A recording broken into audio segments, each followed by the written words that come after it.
இந்த export help சென்டருக்கு first நான் வந்து ஜாயின் பண்ணும்போது நிறைய அவநம்பிக்கையோட தான் வந்தேன். எல்லா சென்டர்லயும் இருக்கிற மாதிரி தான் இங்கேயும் இருக்க போகுது. நான் எதையும் புதுசா கத்துக்க முடியுமா? அப்படிங்கிற ஒரு தாட் ப்ராசஸே இல்லாம எப்படி இருக்குன்னு பார்க்கலாம் அப்படின்னு சொல்லிட்டு தான் வந்தேன். வந்த 32 நாளும் நான் கட்டி வச்சிருந்த ஒரு தவறான கோட்டைய வந்து 32 கல்லா பிரிச்சு சதீஷ் சார் போட்டாரு.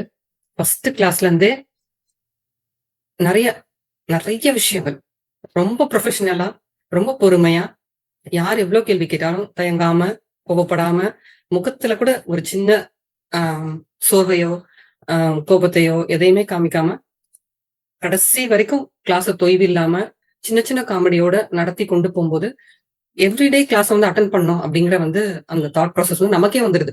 ஆரம்பத்துல வந்து சொல்லுவாங்க ரேகா மேடம் வந்து, ஒரு நாள் கூட லீவ் போடக்கூடாது, ஒரு கிளாஸ் கூட லேட்டா வரக்கூடாது அப்படின்ட்டுலாம். இம்பாசிபிள் அப்படின்னு நான் நினைச்சேன். ஏன்னா நான் கடையில இருந்து வீட்ல கிளம்பி வீட்டுக்கு வரதுக்கு 9:30 ஆயிடும் டெய்லி. வந்த உடனே நான் அப்படியே கிளாஸ்ல உட்காரணுமா? அது எப்படி முடியும்? அப்படின்னு சொல்லிட்டு நெறைய நாள் யோசிச்சிருக்கேன். அதெல்லாம் தாண்டி வந்து இத்தன நாள் 32 நாளா வந்து நான் வந்து உட்கார்ந்துட்டேன். ஒரு நாள் கூட நான் வந்து அ கிளாஸ் அட்டெண்ட் பண்ணாம இல்ல. வெளிய போனா கூட, வெளியூருக்கு போனா கூட கிளாஸ் அட்டெண்ட் பண்ணியிருக்கேன். அந்த அளவுக்கு இன்ட்ரஸ்டிங்கா இருந்ததுனால தான் அட்டெண்ட் பண்ண முடிஞ்சது. ஏன் இன்ட்ரஸ்டிங்கா இருந்ததுன்னா, இட் வாஸ் வெரி டீடைல்ட்.